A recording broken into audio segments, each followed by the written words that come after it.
John Amos, man, what a legend. Absolutely. It's really something, his passing at 84, it really got me thinking about his incredible life and career. I mean, we all remember him as James Evans Sr. from Good Times. Right. Absolutely.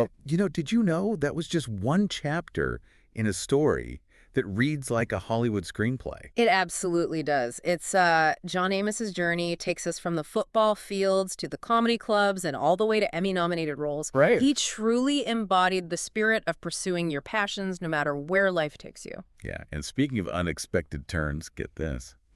His mother worked as a housekeeper for an Archie comics artist. Talk about an early introduction to the world of storytelling. But before he was captivating audiences on screen, he was turning heads on the football field. Yeah. He was a force of nature, earning scholarships to Long Beach City College, and even playing for Colorado State University during, believe it or not, the longest losing streak in the nation at the time. Wow, that's rough. But his athleticism eventually led him to tryouts for the Denver Broncos. Right. And get this, he was actually teammates for a time with Ernie Barnes, the very artist behind that iconic Good Times painting. Wow. It's like life was already weaving together his love for sports and entertainment. It's an incredible connection, but Right. as fate would have it, his football career didn't quite pan out the way he'd hoped. He was cut from the Chiefs, but it was during that time that a pivotal moment occurred. Okay. Coach Hank Stram, noticing something special in Amos, asked him to read a poem he'd written about shattered dreams to the entire team. Okay, that already sounds like a movie scene waiting to happen.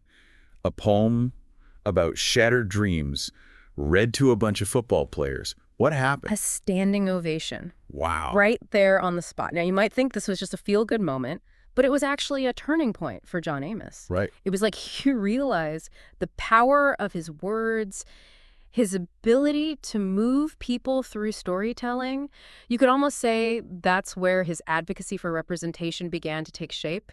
Even then, he understood the importance of sharing authentic stories. Yeah, that's an incredible insight, and it makes his next move even more fascinating. He pivots from football and dives headfirst into the world of stand-up comedy and writing. Wow. You got to be pretty courageous to make that kind of leap. And it paid off. He landed a gig on a variety show alongside some future heavy hitters, McLean Stevenson, Barry Levinson. These were connections that would shape his career in the years to come. Talk about being in the right place at the right time. But even before rubbing shoulders with the Mac Ash crew, he was already making a name for himself writing and performing on The Leslie Uggams Show. Right. That, in turn, led to a recurring role on The Mary Tyler Moore Show. And it's there, playing Gordy the Weatherman, that we see those early seeds of advocacy blossom. Okay. He was determined to make Gordy more than just a stereotype, building a sense of dignity and intelligence to the role, even if it was a smaller part. That's so important because it shows his commitment to pushing boundaries, even from the very beginning. He wasn't just content with being on a hit show. He wanted to make a difference, to change how Black characters were perceived on screen. Absolutely. And that drive for authentic representation would become even more crucial as he transitioned to his most iconic role, James Evans Sr. on Good Times. And talk about groundbreaking television. This is the first sitcom to center on a Black family, and John Amos was their first choice for the role of James Evans Sr. And it's said that Esther Roll, who played his wife on the show, immediately knew he was the one. Oh, wow. She supposedly took one look at him during his audition and said, "He'll do just fine." Wow. Talk about instant chemistry. Right. But as we know, Good Times wasn't without its controversies, especially for John Amos. That's right. As much as he loved playing James Evans, connecting with the character's struggles and triumphs, he had strong feelings about the direction the show was taking, particularly with the character of JJ. And if I remember correctly, these concerns echoed his earlier worries about stereotypes on the Mary Tyler Moore Show. Exactly. Yeah. While audiences connected with the humor of JJ's antics, Amos felt that focusing on those stereotypical aspects of Black life in the 1970s overshadowed the aspirations and potential of the entire Evans family. And that's such an important point because you had Michael, played by Ralph Carter, who dreamed of becoming a Supreme Court justice, and Thelma, played by Bernadette Stanis, who had her sights set on becoming a surgeon. Exactly. These were ambitious, driven characters, and Amos felt their storylines were getting overshadowed by the comedic relief often centered around JJ. He longed for the show to delve deeper into the complexities of a Black family striving for their dreams, showcasing the full spectrum of their experiences. And this wasn't just him being difficult on set, right? This was about something much bigger. You hit the nail on the head. He'd experienced firsthand the power of authentic representation, and he wasn't afraid to speak up, even if it meant butting heads with the show's producers. And eventually, that outspoken nature led to his character being written off the show, Yeah, which is a shame because he resonated so deeply with viewers. it really is. But his departure from Good Times wasn't the end of John Amos's story, not by a long shot. In fact, it paved the way for him to take on a role that would become a defining moment in his career and television history. Roots. You know, it's almost poetic that John Amos would go on to star in Roots after his departure from Good Times. Yeah.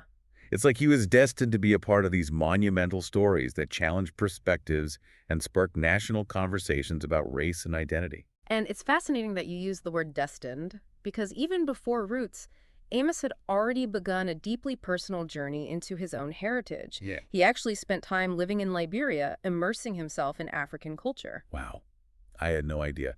So to then step onto the set of Roots, playing the older Kunta Kinte, that must have carried so much weight and significance for him. Absolutely. It wasn't just another role, it was a culmination of his own personal exploration and his unwavering commitment to portraying Black stories with authenticity and depth. And his performance resonated deeply with viewers, earning him a well-deserved Emmy nomination. Which, thinking back on his concerns about representation on Good Times, feels like a powerful turn of events. It's like he was able to channel those frustrations into a project that aligned with his values and allowed him to showcase his full range as a dramatic actor. It's a testament to his resilience and his belief in the power of storytelling. Roots provided him with a platform to address those very issues of race, identity, and representation on a grand scale, reaching millions of viewers worldwide. And to top it off, he got to work with Norman Lear again. Are you serious? After all the behind-the-scenes tension during Good Times, that speaks volumes about both of their characters. It really does. To mend those fences and collaborate again on Lear's sitcom 704 Hauser shows a level of maturity and professionalism that is truly admirable. But you bring up a good point. Roots was just one chapter in a long and illustrious career. This is a man who seamlessly transitioned from dramatic roles to comedic ones, always leaving an unforgettable mark on every project. Oh, absolutely. Coming to America, Die Hard 2, he even graced our screens as Will Smith's stepfather on The Fresh Prince of Bel-Air. He had this incredible knack for bringing a sense of gravitas and warmth to even the smallest of roles. But what always fascinated me was his dedication to his craft, even beyond those mainstream successes. You're talking about his one-man play, Halley's Comet. Exactly. I mean, a one-man show about Halley's Comet, that's not exactly your typical crowd pleaser. And yet he toured with it for over 2 decades. Wow. That tells you something about his passion for storytelling and his desire to connect with audiences on a deeper level. You see, Halley's Comet wasn't just about a celestial event. It was about an 87-year-old man reflecting on his life, his regrets, the state of the world, all while waiting for this comet to return. Wow, that's a powerful premise. It's like he was drawn to stories that explored the human condition, prompting us to reflect on our own lives and the world around us. Precisely, and you can't help but draw parallels between the play's themes and John Amos's own life. The resilience, the determination, the constant striving for something more, something bigger than himself. He could have easily rested on his laurels after Good Times or Roots, but he never stopped challenging himself creatively. Which, when you think about it, is a recurring theme throughout his entire career. From the football field to the stand-up stage to those iconic television roles, he never shied away from pushing boundaries and using his platform to advocate for change. He wanted to see better representation, more nuanced portrayals of Black characters, and he wasn't afraid to speak up about it. Yeah, and that's what makes John Amos such a pivotal figure. Yeah. Not just in entertainment, but like in our broader culture. Right. He reminds us that it's not enough to simply exist in spaces where we've been underrepresented. Right. It's about actively shaping those spaces, pushing for authenticity, demanding more from the stories that we tell. And that's what makes John Amos such an important figure, not just in entertainment, Yeah, but in the broader cultural landscape, right? absolutely. He reminds us that it's not enough to simply exist in spaces where we've been underrepresented. Right. It's about actively shaping those spaces, pushing for authenticity, and demanding more from the stories we tell. He was a true trailblazer, paving the way for generations of Black actors to come. And he did it all with this remarkable combination of talent, integrity, and a deep-seated belief in the power of representation. It's no wonder that his portrayal of James Evans Sr. continues to resonate with viewers today. He wasn't just playing a character, he was embodying the hopes, dreams, and struggles of so many fathers and families who saw themselves reflected in his performance. And that's something that transcends generations. And when I think about his roles, even beyond Good Times like Right. Roots, Fresh Prince, even his guest appearances on shows like The West Wing, there's this inherent dignity, this strength that emanated from him regardless of the character he was portraying. It's that authenticity, that refusal to be confined to a stereotype that made him such a compelling presence on screen, and it's what makes his legacy so enduring. He wasn't afraid to speak his truth, even when it meant walking away from a hit show like Good Times. Which, when you really think about it, is incredibly courageous. Absolutely. He was willing to risk his own career for the sake of something bigger than himself, for the sake of better representation, for the sake of stories that mattered. Yeah.